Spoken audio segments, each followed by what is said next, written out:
This is TWiT.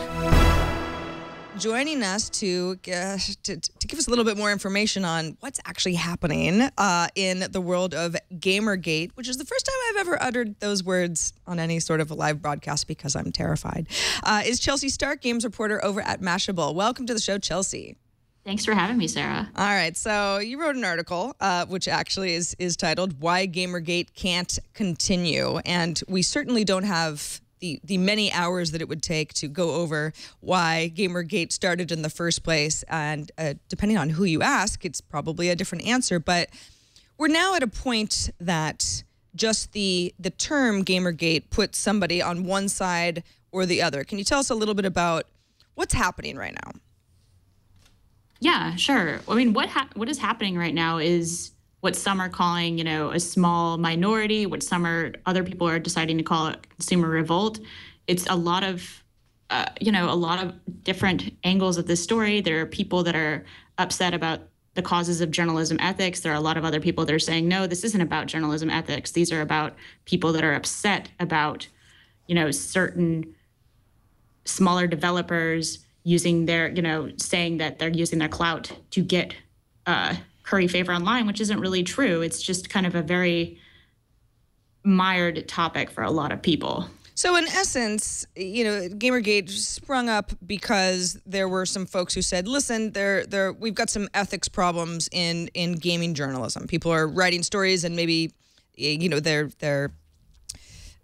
journalistic ethics are questionable. Okay, well, that aside, and that goes for, I think, all journalism. You should always, hold people's feet to the fire if you believe that their journalism ethics aren't completely straight. But at this point, and I know that Felicia Day, who's obviously a very well-known gamer, she started the video series The Guild, which was well-liked. She's an actress, sci-fi actress. If you don't know who Felicia Day is, she's pretty great. She wrote an article that was, I think that you would say, it was a little bit later than I would have expected. In fact, I was kind of waiting for her to weigh in on all of this because she is such a face of female gaming, saying that she was actually really terrified for her personal safety because what's happening is particularly women who speak out about harassment online are getting more harassed. And this really has nothing to do with ethics and journalism. And I'm not exactly sure how the two topics have become intertwined at all. I think that that's one of the problems here is that GamerGate is a really large anonymous movement. And half the time, half of the members don't know what the other half of the members are doing. They kind of gather in a lot of anonymous image boards and Reddit, places where, certainly some people can have a discussion, but other people can go out and do things like send death threats to women. Certainly they don't know, members don't know, but it's easy to say like your hashtag has become kind of a dangerous place because people are still associating it with these 3 different women having to leave their homes. One woman, Anita Sarkeesian, a female video game critic, canceling a speech because she said she felt threatened. It doesn't matter if GamerGate was, signed at the bottom of the letter or not. It's still kind of a violent, dangerous time for women in gaming.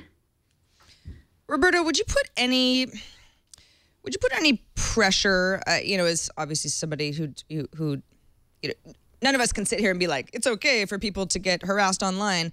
On a social network like Twitter, for example, where I know a lot of people do get threats because it is pretty hard to get accounts taken down on Twitter. And if they are taken down because IPs aren't blocked or anything like that, Twitter's not really going after people that way.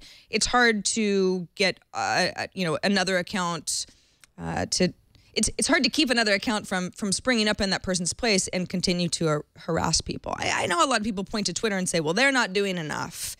Mm-hmm. But is it the job of that kind of a social network to step into something like this? There's potentially, some things that Twitter could do. I mean, they could have it so, a brand new account, something that's, less than 30 days, can't, send tweets to people, or you could set it up so you block tweets from people who, haven't had an account longer than 30 days. But it really comes down to just this really very toxic environment of people who are A, misogynists, and B, they feel like they're being picked on. I've talked to a couple, I've made fun of GamerGate plenty on Twitter. And of course, people have talked to me, but no one's threatened me because I'm a man. I'm 200 pounds, I'm 6'3". No one's going to threaten me. But, you know, but a lot of them were like, well, it's ethics in gaming. I'm like, well, point out these problems, you know, show me where there's ethics, you know, issues. And they're pointing to articles where people are talking about the misogyny in gaming, which there is. There's a lot of sexualization of women. And they're upset that people are saying, well, this sexualization is bad. It is, you know, it's toxic for women who want to play. It's toxic for little girls. It's toxic for men as well, because it creates this idea that women are objects. And when people are writing these articles, they're getting upset because a lot of gamers are feeling, well, they're saying that we're all misogynists, we're all these horrible people. I'm like, well, hurt feelings doesn't equal bad ethics. I'm sorry. Right. I think I can add to that. I mean, a lot of the upset people are pointing to reviews instead of, you know, actual articles and saying that these reviews aren't written objectively, which is kind of a fallacy in itself. Like, a review is an opinion. It's an opinion about a game. And if you feel like this game makes me uncomfortable and gives me the heebie-jeebies to play, then that's a fair opinion, you know? And I think, as we've learned from movie reviewers and music critics and all that, you find the reviewers you like and you follow their opinions. If you don't like someone's review, you know, you're free to state a different opinion. You're not going to immediately say that they're corrupt.